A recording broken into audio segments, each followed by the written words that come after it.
Well, would you look at that? It's already time for another episode of the Arnies. Welcome back, everybody. I'm your host today, Matt Johnson, aka the guy that's pretty upset that Kristen Milioti got snubbed at the Golden Globes.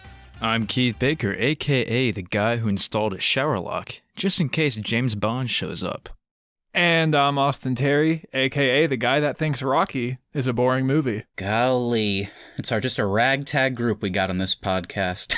So we hope you all out there had another great week. It's certainly been a long week for me, so I'm very happy to be back with you guys talking movies and TV. Some friends and I have been watching one Nicolas Cage movie a week, and this week we finally did The Wicker Man. And let me tell you, it was not as fun on the fourth or fifth revisit. As for new content, I checked out the new Denzel Washington, Rami Malek, and Jared Leto movie, The Little Things, on HBO Max. Definitely mixed on it, but ultimately I'm glad I watched it. What about you two? Did you guys watch any good content this week? Well, Matt, just for you, I also watched The Little Things on HBO Max, and I feel the exact same way. I think it was just okay, but I'm still glad I watched it. And then I also checked out Justice League Dark Apocalypse War, which is kind of the culmination of the Flashpoint movies that the Warner Bros. Animation team has been working on. And it's fantastic. It kind of made me wonder, why can't we do this in live action? God, I wish. I gotta check that one out. I've been watching most of the animated ones, but I have not seen that one yet, so I'll put that on the list. What about you, Keith? Yeah, well, I've been continuing to watch Vikings. I think I'm on episode 5 or 6 now. And then I also checked out the movie 999, which I had been wanting to see for a while. It's got a pretty big cast, and you guys should check it out. I recommend it. Cool. All right. Another one to add to the list. And of course, along with all that good stuff, WandaVision on Disney Plus is of course a regular part of our weekly TV consumption. This is our third bonus series. In case you didn't know, we started by covering The Boys and The Mandalorian Season 2, so be sure to check out those reviews if you're a fan. Just scroll up on your podcast feeds wherever you get your podcasts, and just check out our catalog of movies, TV, and gaming content. You can also subscribe to The Arnies on YouTube and listen to all our episodes that way if you prefer. This is your first episode of The Arnies. Welcome! We're very happy to have you. Our main episodes come out every Tuesday. Last week, we continued our Daniel Craig James Bond retrospective and review series with Skyfall. So, Keith, how'd you feel about that episode, and what was the highlight, do you think, of that recording? It was a fun one. Skyfall is a fun rewatch, so definitely go back and watch that one and then listen to our episode.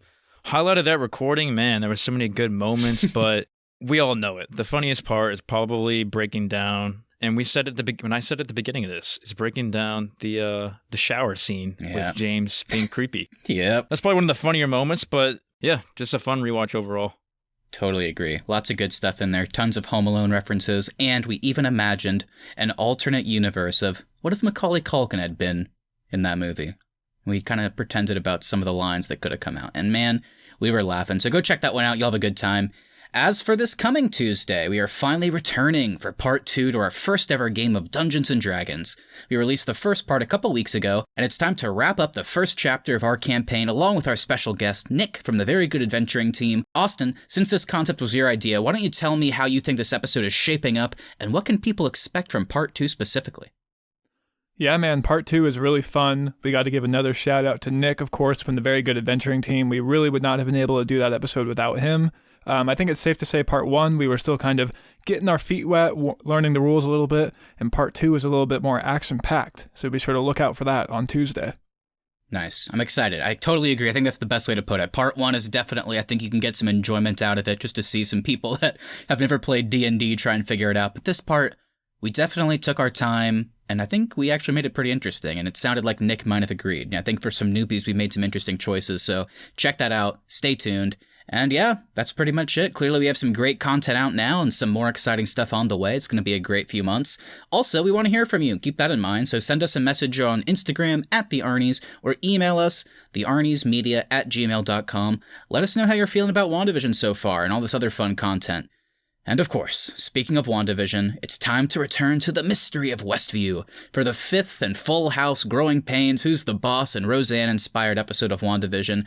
We are officially over halfway through this season. I've just been absolutely loving this series so far. They've somehow balanced the fun, laid-back aspects of a sitcom with those storylines, and also this really dark, creepy mystery building in the background. Last week, they really pulled the curtain back for us to show some of the behind-the-scenes actions outside Wanda's bubble. I know you guys have been particularly loving the mystery of the show, so now that they showed us so much and gave us a bunch of answers last week, did the show maintain its momentum moving into the back half of the season for you? It's time to break it down. With that said, Austin and Keith, why don't you give everyone just a quick reminder of your thoughts on the first batch of episodes and give us your non-spoiler thoughts on episode 5. Yeah, I think you summed it up perfectly, Matt. For me, I always found the mystery of why they're in this sitcom world to be the more interesting aspect of the show, and that's really what I was wanting them to focus on in the beginning. They finally found a way to have a good mix, I think, especially in this new episode of giving us the sitcom content, but then also giving us some of the mystery. And so I gotta say, man, season 1 of the show, I think, is up to a level now where I just think it's incredible. I can't wait to watch it every week, and it's just so much dang fun.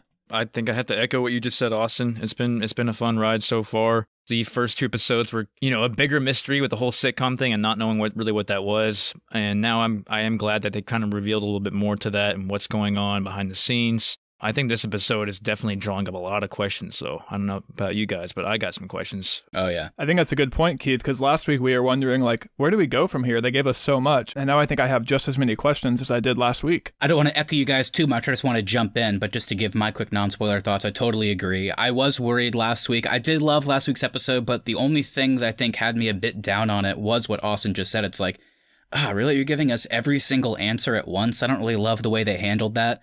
But, here we are a week later with episode 5, and there's just as many questions, and I think these questions are a bit more interesting. So, I don't know how they did it. They've totally maintained the momentum, and like Austin said, the balance here is perfect. It gave us an actual really fun sitcom plot that was funny, but now that they've pulled back the curtain after last week, it's much darker now inside the sitcom as well. So, it's just fantastic. So, before we go too far into it, somebody give me the spoiler warning. Let's not waste any more time. Let's get into it.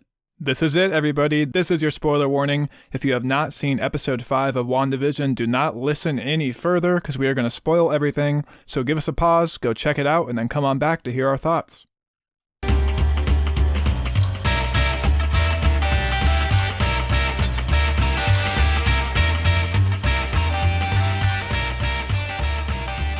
Without further ado, Austin, why don't you give us the rigmarole, give us the cast and crew for episode 5. All right, so WandaVision, of course, is created by Jack Schaefer. This episode is directed by Matt Shackman and written by Peter Cameron and Mackenzie Dorr. And for our cast, we have Elizabeth Olsen as Wanda Maximoff, Paul Bettany as Vision, Kathryn Hahn as Agnes, Teyonah Parris as Monica Rambeau, Randall Park as Jimmy Woo, Kat Dennings as Darcy Lewis, and now for the big one, Evan Peters as Pietro Maximoff / Quicksilver. In a shocking move, Aaron Taylor Johnson, Matt, I know you're sad about this one. I did not see this coming. Aaron Taylor Johnson is not back. Instead, Marvel chose to bring in Evan Peters, who played the same character in the X-Men universe. We'll have to see how they integrate this character further into the MCU. Crazy. I wanna save the Evan Peters talk. Obviously, that's kind of the ending of the episode. We have a whole discussion topic on that. So besides that, is there anything you guys wanted to call out about the cast and crew here, the writing team, or anything from episode 5 on a very special episode is the title? Weirdly, for as much as we brought her up, I think this episode has the most Kathryn Hahn content in this episode. She certainly is in a large portion of this episode, and I just think she's so great in this show. I want to know so badly what's happening with her character, but just from a performance standpoint, I think Kathryn Hahn is nailing it. Yeah, I think I'll second that, Austin. Yeah, Kathryn Hahn as Agnes is getting, I do think there is more mystery coming out in her character, which I think is cool to see, and I'm anxious to find out for sure. Totally agree. I'm kind of in awe of this show. It's been basically perfect for me up until this point. I have some nitpicks here and there that we'll get into, but I've just been having so much fun. And it's easy to call them out because they're the leads. But, my highlight for this episode really is Elizabeth Olsen and Paul Bettany. Paul Bettany in particular, since we'll get into why. But Vision kind of catches on to some things this episode. And there are some scenes. I think Paul Bettany was just, in particular, fantastic this episode. So I just wanted to give him a shout. And I think with that, let me give everybody a quick reminder of what went down in this episode. So, we have moved into the 1980s, and we get to see Wanda and Vision as brand new parents. They struggle to soothe Tommy and Billy until Agnes barges in as per usual, and everything seems fine until Agnes acknowledges that she is in a sitcom, which alarms Vision, understandably. Before they can talk about it, Tommy and Billy age rapidly a few years. As time goes on, Wanda uses her powers in front of Agnes, heightening Vision's concerns even more. A family dog is introduced, and the kids age another 5 years. At work, Vision reads an email from S.W.O.R.D that reveals the situation in Westview. He's able to break Wanda's influence on Norm and realizes he is there involuntarily, he's in pain while Wanda is in his head, and he's been stolen away from his family. Meanwhile, S.W.O.R.D continues to evaluate the situation and learns more about the Hex, and how it changes objects as they move through the field. They send a drone from the 1980s into Westview and attempt to kill Wanda on Hayward's orders. She emerges from the static field and warns Hayward to leave her alone, shielding Westview with a stronger field. After Sparky unexpectedly dies, the twins ask their mother to bring him back to life, but she urges them to learn to deal with their grief, which clearly puts Wanda in pain since we find out in the very same episode from Hayward that Wanda broke into S.W.O.R.D and resurrected Vision's body days before the events of the show.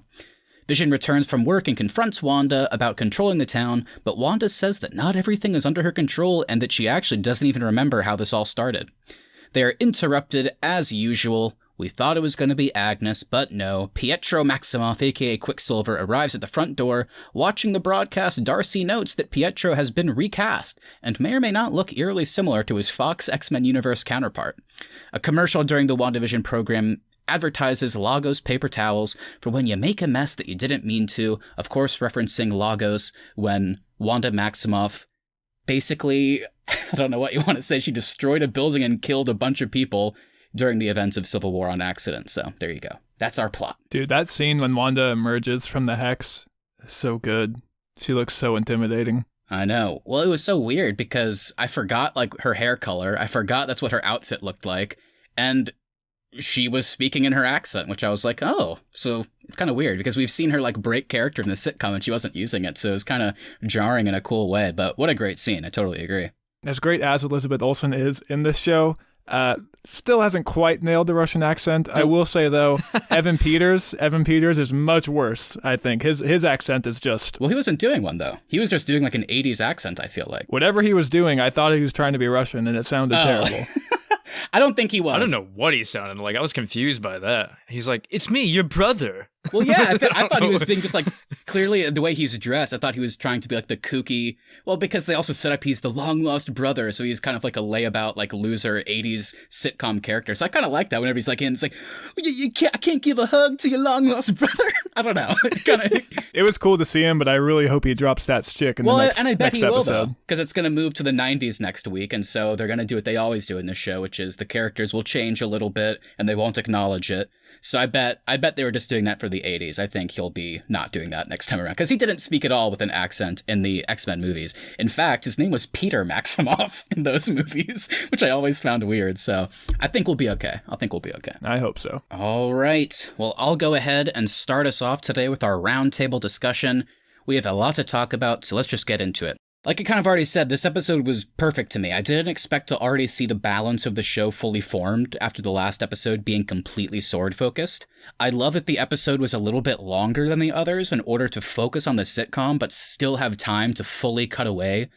I think they cut away outside the bubble like 3 times at least, and I felt them cutting back was always super meaningful and to either advance the plot in cool ways or explained a bit more about what Wanda was doing leading up to the Westview incident and then what our characters like Jimmy Woo and Darcy are up to outside. And the sitcom stuff really leaned into the reality of the world breaking even more. They even brought the storylines together, like we mentioned, by having Wanda leave the bubble to interact with S.W.O.R.D. So did the balance of sitcom and mystery work for you guys? I want to hear about some of your highlights in that sense. Yeah, dude, I think they nailed it this week. They gave me exactly what I've been asking for in the past couple episodes, where I want to know the mystery, you can do the sitcom, but you got to give more time to the mystery. And they found a way to just nail it perfectly, like you said. I think the pacing in this episode is excellent. And every time that we're outside the bubble, I found myself looking forward to getting back into the sitcom to learn more. So this episode's incredible. I'm with you, Austin. This is exactly what we were talking about last episode. We predicted that it was going to be like this, going, bouncing back and forth. And I think they blended it perfectly.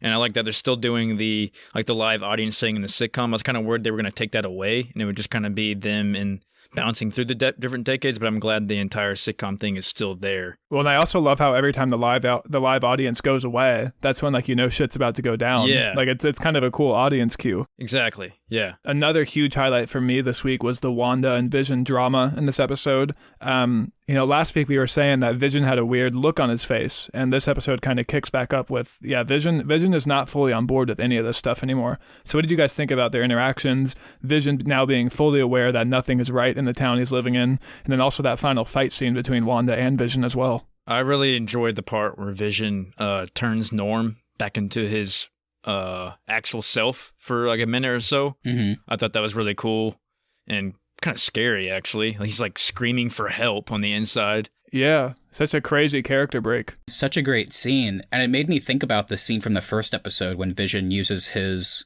I don't know what you would call it, like his density shifting powers to basically, because he can shift, he can move through objects. Like whenever he pulled the blockage out of Mr. Hart's throat, it kind of made me think, it's like, because they showed us in this episode that Wanda basically broke into S.W.O.R.D and found his body that they clearly had dismembered and were experimenting on, and she somehow brought him back to life. But it made me wonder, it's like, Vision's whole thing was that he couldn't survive without the Mind Stone in his forehead, and then Thanos ripped it out. So it's like, how did she bring him back? And how did she bring him back with his ability to use these powers? Like, it just made me think even more, like, what is her power level? It just seems so crazy, but I absolutely loved it. And you guys are right. I mean, I think these interactions between Wanda and Vision were just so amazing and culminating in the fight at the end that I was like, where's this going?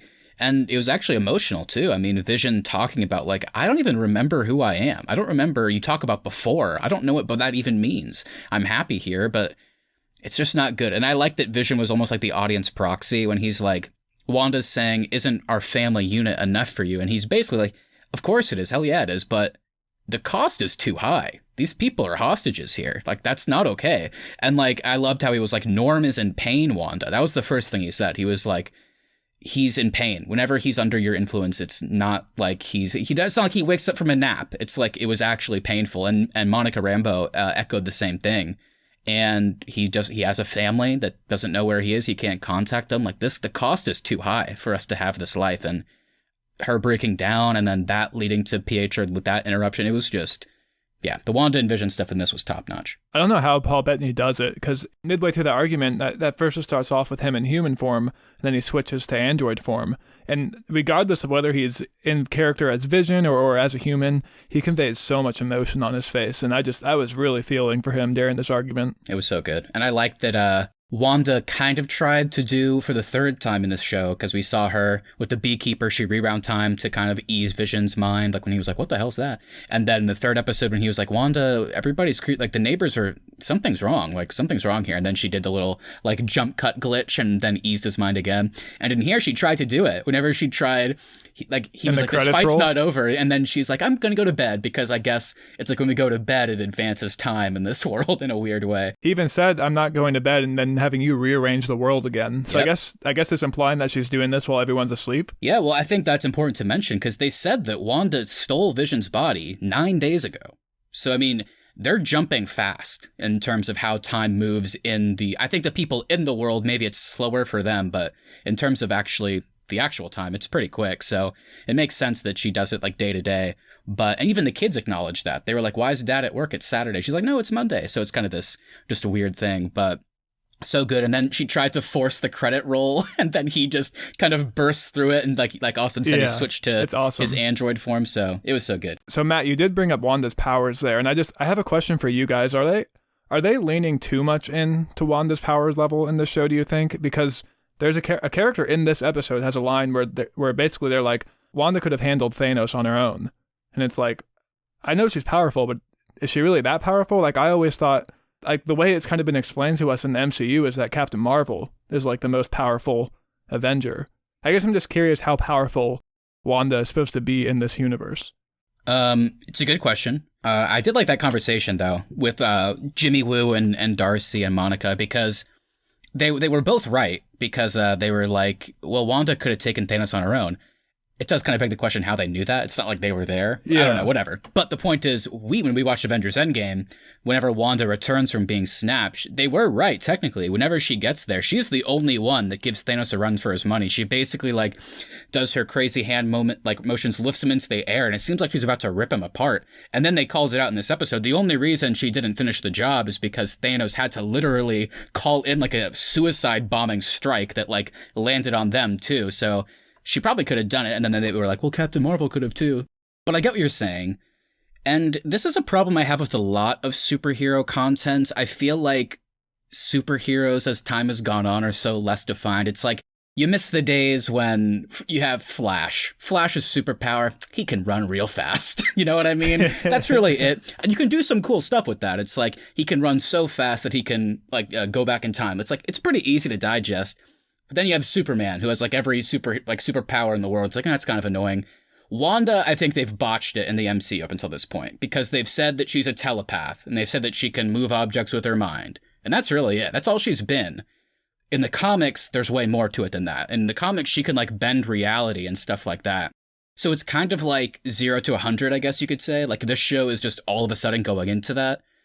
But I do like that they're acknowledging it. I do like that Jimmy Woo is like, I thought she was just a telepath. I mean, this stuff we're talking about, I mean, you're saying she created these children from solid matter? Like, these kids aren't real people, she created them? Like, that's way more than she's ever done before.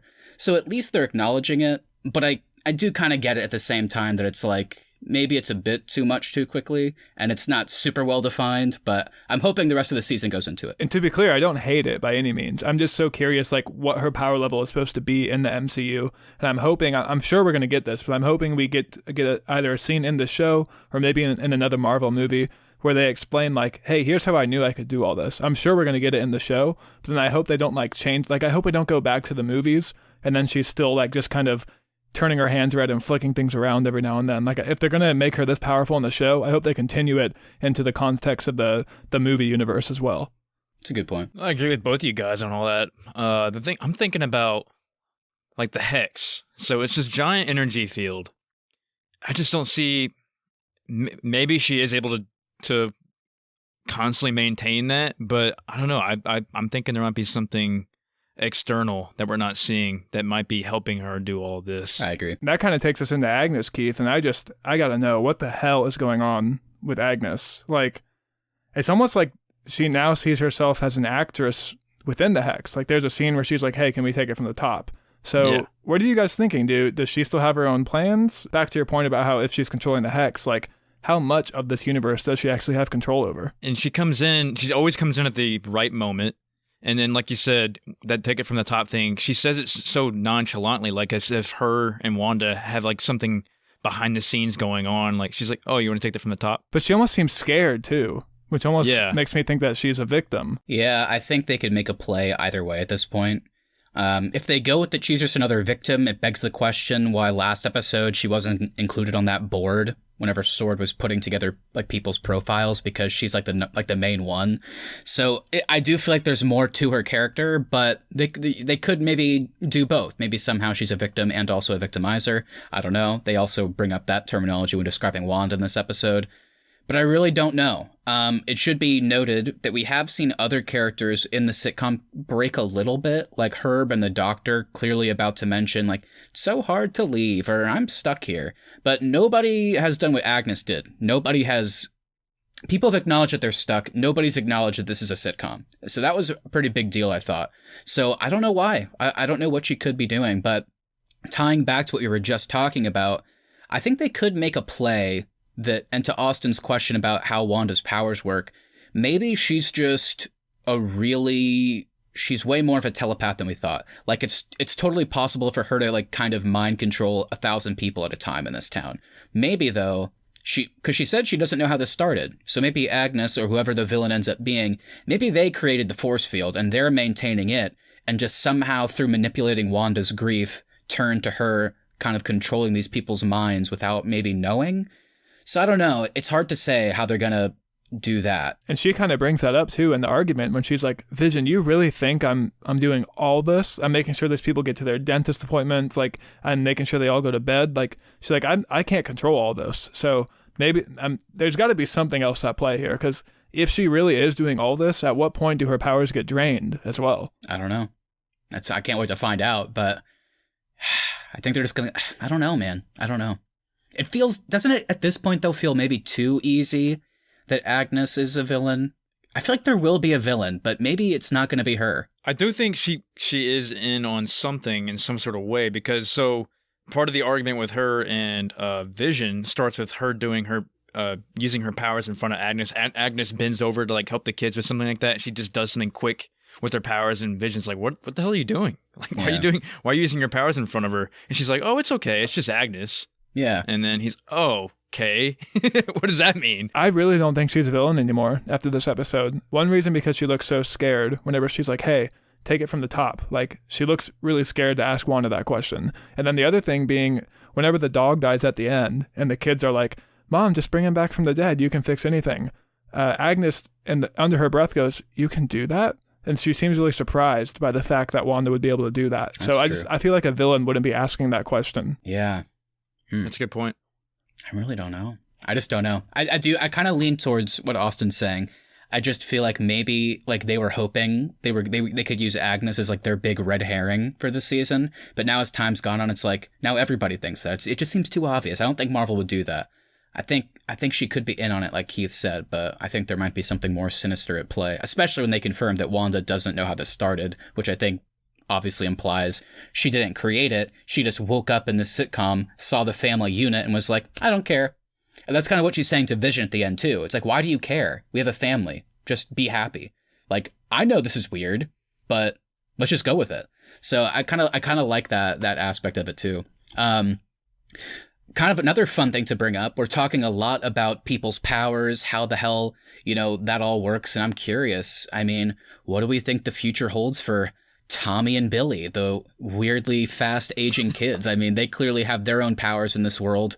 Yeah, to that point, I'm really thinking there's going to be more conflict whenever they hit high school age, just trying to balance kind of, puberty hormones and then also their powers. Like, that could be definitely like a sitcom trope as well. So I feel like that's definitely going to be a plot point in the coming episodes. It's kind of interesting, too, because if you think about it, and this just struck me, but if they're not real people, and Wanda did basically, I guess, again, I don't know if this is in her power set, but if she like manipulated solid matter to create children, does that mean that they could leave Westview? Like, whenever this show is over, is it possible that we could have like two new superheroes, the children of Wanda and Vision, as like maybe recurring characters in the MCU? Like, could we see them again? I don't know. Maybe they'll become main characters in the future. I think so. I think that's why Monica says nothing in there's an illusion. It's all real. I think the kids are here to stay.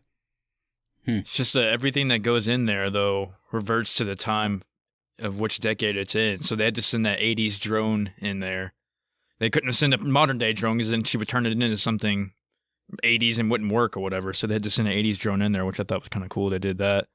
But going back to the kids, yeah, are they even real?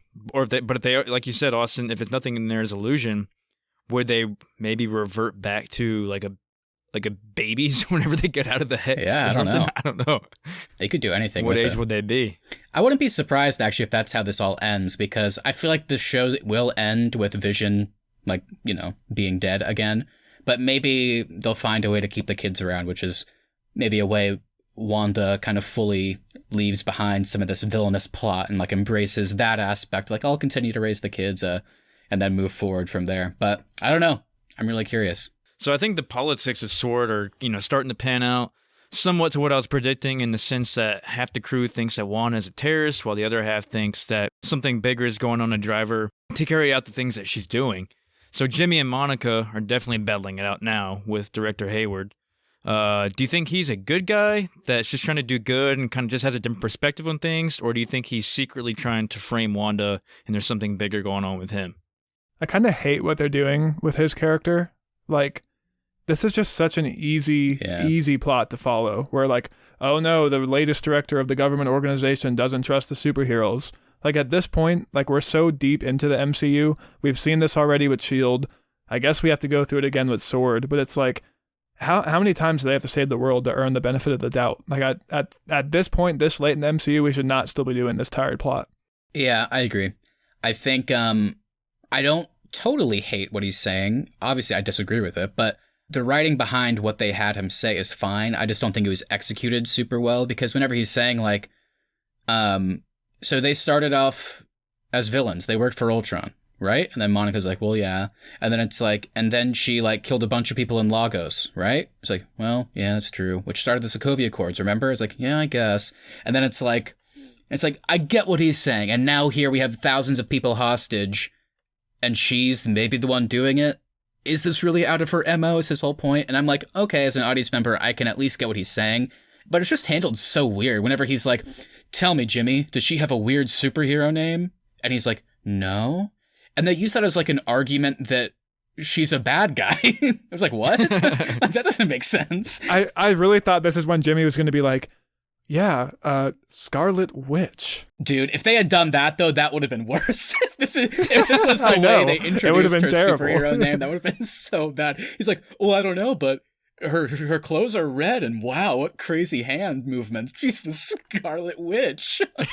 Well, especially when they were like, I'm calling it the Hex. I really was thinking somebody else was going to be like, oh, like a witch. And then somebody else was going to be like, Scarlet. Wow. Oh my God. I feel like Darcy might end up saying that later. Then I remembered, though, this is the MCU, not the DCEU. You're right. We can never forget that. But I do agree with you ultimately. It's just, I get what his character is doing, but Austin is 100% right. It's so tired and predictable. It's like him trying to kill her. I don't hate that idea because, I mean, again, we have thousands of hostages. They use the word thousands.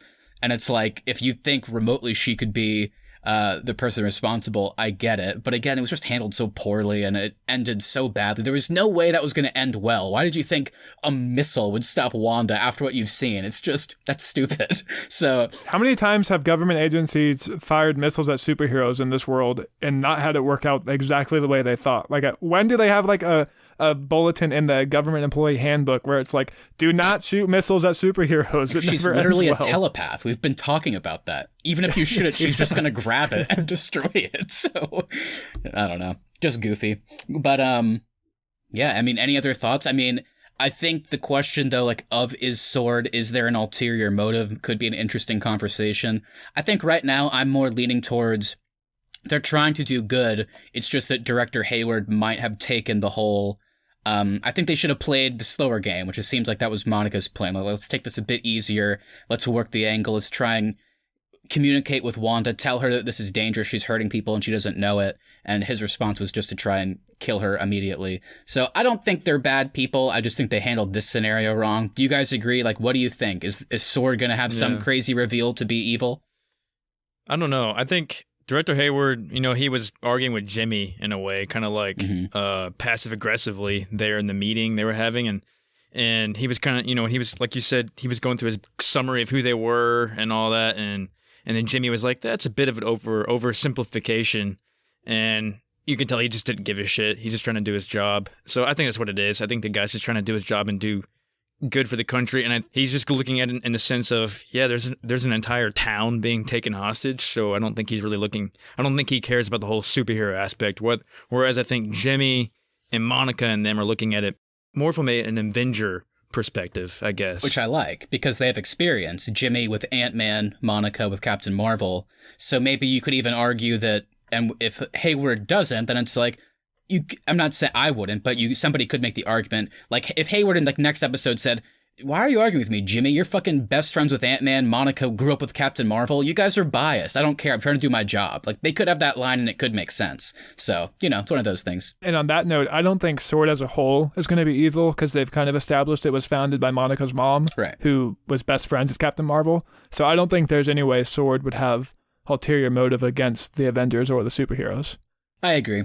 I think they're just going about this wrong, but, not totally surprising. Along those lines, you guys want to talk a little bit more about that scene where Wanda confronts Hayward and all that? I love this. I loved whenever she turned all the guns on him and walked back in and like seemingly made the field stronger. It was so cool. My only nitpick with this scene, this might be my only nitpick with the episode, actually, besides her accent. Her accent was a little jarring because, again, I was like, in the sitcom, there are moments when she speaks with like just a normal American accent. So I was like, why is she now leaving and she sounds I don't know, weird.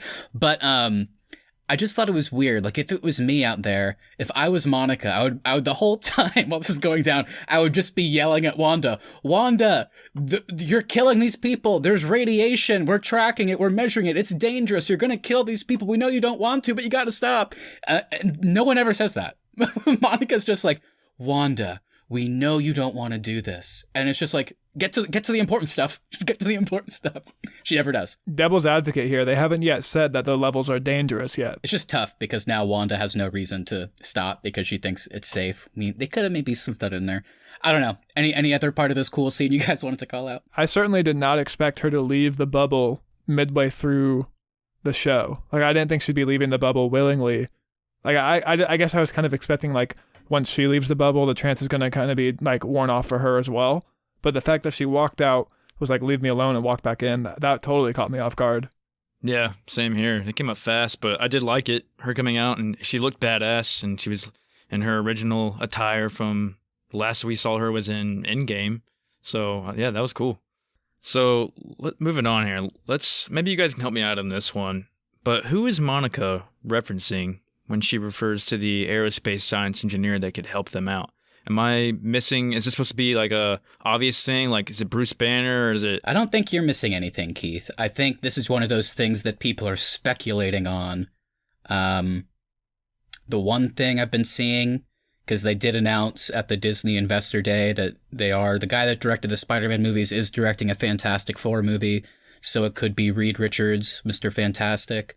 But again, it's not like they're just going to introduce this guy out of nowhere when that movie's so far off. So maybe it was just a fun Easter egg. But again, it was weird that she mentioned it. Then they did a close-up of her, like, texting or about to make a call on the phone, and then they just didn't mention it. Now that Iron Man is dead, really the only sciencey people we have left in the MCU is Spider-Man and Bruce Banner. I wouldn't really refer to either one of them as aerospace science engineers, though. No. So, I'm kind of confused, too, as to who it could be.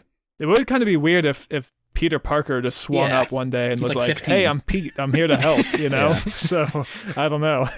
Yeah, that'd be really weird. I would hate that. Just this little boy comes in. I'm here to save you from the hex. I was called. I was in gym class, and I was called that they needed an aerospace science engineer. Oh man! Would you guys be disappointed if we got Bruce Banner like in human form and like never saw him as the Hulk? Like he just showed up as Bruce Banner for this one? I don't think he can. I think after Endgame, I feel like he's permanently the smart Hulk. I know he's like come to terms with it, but I think there's got to be some days where he's like, I'm gonna be a human today. Yeah, maybe not. Maybe, I don't know. Again, the problem is I don't think he is smart, obviously, but I just don't think he has anything to do with aerospace. And they clearly mentioned that for some reason. I don't know why. So maybe they'll resolve that this season. Maybe it will be a cool reveal, but I genuinely don't know. Well, guys, let's do it. I think we got to have some Evan Peters talk now. All right, let's get into it. Our final talking point of the day. We got to save the biggest and best for last. Yeah, Evan Peters. He's in this show as Pietro Maximoff, aka Quicksilver, not Aaron Taylor Johnson, as we talked about. I'm assuming that this is the Luke Skywalker level cameo that Elizabeth Olsen was talking about all week. I always figured we would see Quicksilver return in this show based on the premise of it, kind of the fact that characters can return in weird ways. I just assumed this would happen. But I never would have expected that the same character from the X-Men movie series would show up instead. And it's just pretty cool, since the MCU and Fox Marvel movies have never interacted before. And now that Disney has bought Fox, it makes me wonder if they are going to do anything else with those actors. James McAvoy, Michael Fassbender, any of those guys. I don't know. Like, what did you guys think about this moment? Before we talk about the future, this actual moment, did this work for you? Was this cool? Was this exciting? Let me know. Can we just talk directly to Elizabeth Olsen for a second here? We can.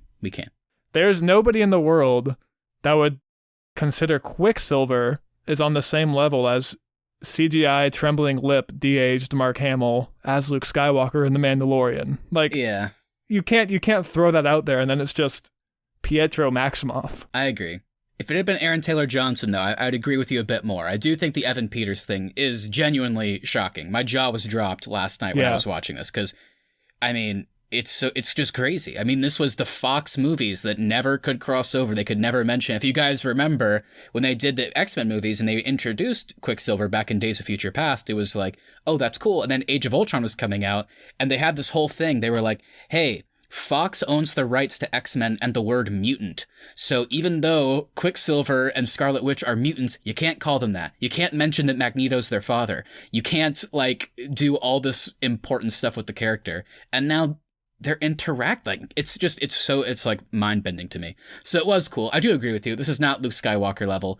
Is it possible, Austin, since you bring that up, what could they do? Let's skip ahead to the finale. Let's go a few weeks into the future.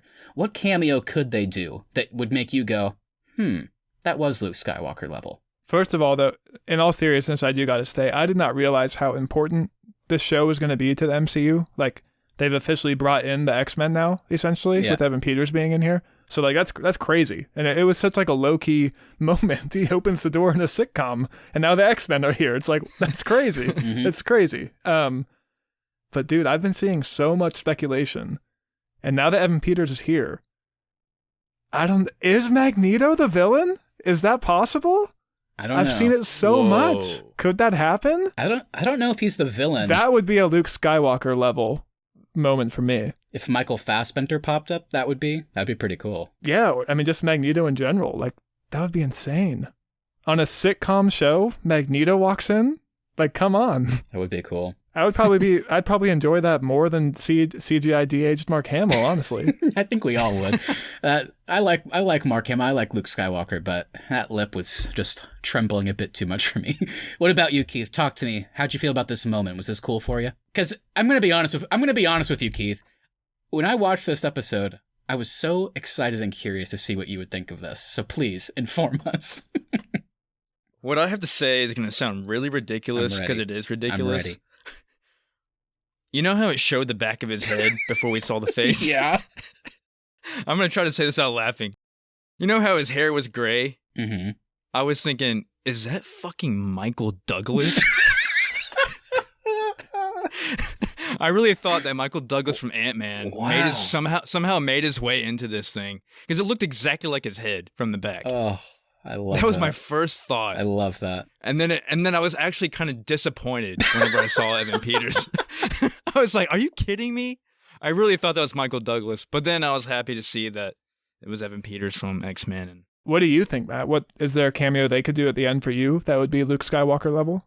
Well, I will say this one was pretty close to me. In terms of surprise factor, I mean, it's equal for me. But if there was going to be another one, I don't know. Would Magneto do it? Magneto would do it for me. You're right. I would be shocked. Magneto would do it for me. But yeah, I don't know. I could see that happening. I mean, since he's the father in that universe, so. Oh, actually, you know what? You know what cameo would do it? Coming from me after what I said the other week, but because it's a sitcom, I do think they actually could do it in a really fun, meaningful way. Ryan Reynolds is Deadpool coming into a sitcom. As the villain, though? No, just as a cameo.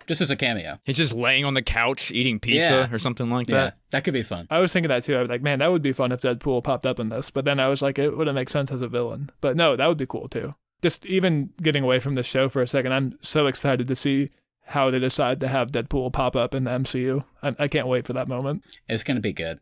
It's for someone that's been a bit down on Deadpool lately, I am curious how they're going to utilize him. And they've said it's going to stay R-rated, so that could be interesting.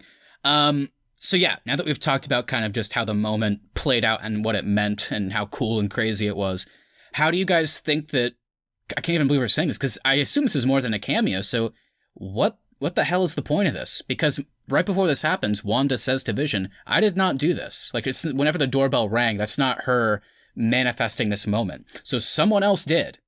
Agnes, somebody else, I don't know. How do you think Evan Peters' Quicksilver factors into the rest of this season? Is it for good, for evil? What do you think? Tommy and Billy are going to grow up to be Cyclops and Wolverine. What a cool combo. Wow. Can't wait for that. James Marsden returning. Hugh Jackman. Wow. I think it could be just kind of be something like whenever we do leave the Hex, I think when that closes, maybe it causes like a rift in reality and that merges the X-Men universe and the MCU universe, and now we have the mutants and the Avengers coexisting. Yeah, I think it's possible that he could be evil in a way, especially since he's recast, it's not the original Pietro from her life. Then, yeah, that could definitely be a good case. So you're thinking Quicksilver might be the villain? Maybe not a villain, but just like a fake construct by whoever is running the background of this of the world that she's not in control of. I don't know, though. I don't know why you bring in Evan Peters, though. That's why it's weird. If you wanted it to do that, you would do Aaron Taylor Johnson. But it's noted by Darcy, like, oh, why did she recast? Right. Because they're still thinking that she's in control of all of it. They still chose the guy in... Like, if they just wanted to have it, why did she recast be a throwaway line? They would have just gotten a brand new actor. Like, they chose the guy that's in the Fox universe to be in the show. So they must be doing something to introduce the X-Men. Could be a combination of things. I think this could... somebody literally plucked Evan Peters from the X-Men timeline and dropped him in the MCU. So clearly, this is the start of X-Men moving over. It could also, in a crazy twist, I think, because they've announced the X-Men are coming, I do think they largely could recast the X-Men, but maybe they kind of just, in a fun way, pick and choose ones that people really like. People love Evan Peters as Quicksilver. Maybe if Michael Fassbender and James McAvoy are like, hey, I'd love to play Professor X and Magneto still, then they can take them and put them in here, and then maybe they just recast the rest of the X-Men. So I think, yeah, in part it is to set up that the X-Men are coming to the MCU. But I do think Keith is also right. I do think this will play a part into the story because who picked him out of that universe and put him here? Was it a villain in order to try and get some weird emotion out of Wanda? I don't know. Because, like, I do agree with Austin that if a villain wanted to manipulate Wanda, they would put Aaron Taylor Johnson there. But if they're going for this element of he's dead, he's not coming back, Wanda can't resurrect a dead human. She can puppet Vision, but she can't bring someone back from the death. I don't know if that's what they're saying. My point being, if he doesn't exist anymore, maybe they just grab a different Pietro and put him here. I don't know. There's a mixture of things here is my point. I think they're trying to set up X-Men stuff, and also, I don't know, I feel like the villain of the show must have done this for some reason that I'm not 100% sure of. The only way that you're going to be able to introduce the X-Men to the MCU and not have it be weird of like, why haven't they been here the whole time? It's going to have to be through some like alternate reality, some time, some rift or something that causes these universes to collide. That's true. So I think there being a rift in reality in this show sets up the perfect occasion to combine the worlds. I guess we'll have to wait and see. Because like whenever, like for example, what if Vision in the next episode, which isn't out of the realm of possibility, what if he walks up to Quicksilver and does the Norm thing on his mind? Does he start referencing that, like, where am I? Like, where's the X-Men? Like, does he, you know what I mean? Does he start referencing that he clearly is that character? Or is he, like Keith said, like some weird fake construct for some reason? So, I don't know. I think we might need to wait and see. I think the next episode, I hope, kind of pulls the curtain back a little bit more on that. And hopefully Agnes as well, because as we've seen this season, I feel like whenever things get to a peak of curiosity, the next episode, they usually kind of pull back the curtain. I feel like Agnes was in a lot of this episode doing some weird shit, so maybe next episode is where we finally get the curtain pulled back on her. I hope so, because I think it might help us figure out what's going to happen, so. Next week will be time to tune back in for the Evan Peters show. Can't wait. Quicksilver. Probably going to be some commercial about him, so it'll be fun. All right, everybody. Well, I think that is going to do it for us today. We can't wait to see what happens next week on this show. But if you enjoyed this episode of the Arnies, please make sure you hit that subscribe button so you never miss any of our upcoming content. Also, if you wouldn't mind sharing us with a friend, we really do appreciate that so we can continue to grow this show. Also, please leave us a review. Even if you don't want to write something, 5 stars really does help quite a bit, especially on Apple Podcasts. It really does help us out. At The Arnies is our social, and thearnies.media is the website. We'll be back on Tuesday for part 2 of our Dungeons & Dragons series. It's time to find out if we can save our friends and do even remotely better in combat. I hope so. We got some shit rolls last time, but this time I think we're going to have some better luck. So stay tuned for that. Like we also mentioned, our James Bond series is ongoing. We just did Skyfall, so stay tuned for Spectre. And like we mentioned last week, Austin and I started a new gaming series called Co-op Couch. We put out our first episode, which is about our most anticipated games of 2021. So keep an eye out for that. It's going to be a monthly series, so end of February will be our next one. And of course, this is our WandaVision bonus series. Each and every Sunday, we will put out our review and reaction to the latest episode. We will be back next week for episode 6. Only have a few left. How the hell is this going to play out? I have no idea, but I can't wait to see. It's already gone by so fast. I can't believe we're already on 5. I know, now. it's crazy. But yeah, check us out on Instagram at the Arnies. Feel free to direct message us your thoughts on this episode and upcoming episodes. Let us know how your rewatch of Skyfall went. Remember, go back and rewatch Casino and Quantum. Go listen to those episodes. Those were fun reviews. Also, remember to give us your theories on WandaVision. What's going to happen in the next 3 episodes. And give us your character on D&D. We want to read them. We want to see them. Hell yeah. Yeah, please send us your characters. I really want to read some amazing backstories. And that's going to do it for us today, everybody. Have a great weekend, and we'll see you on Tuesday. Oh, wait, before we go, guys, highlight of the episode, baby Vision in that picture.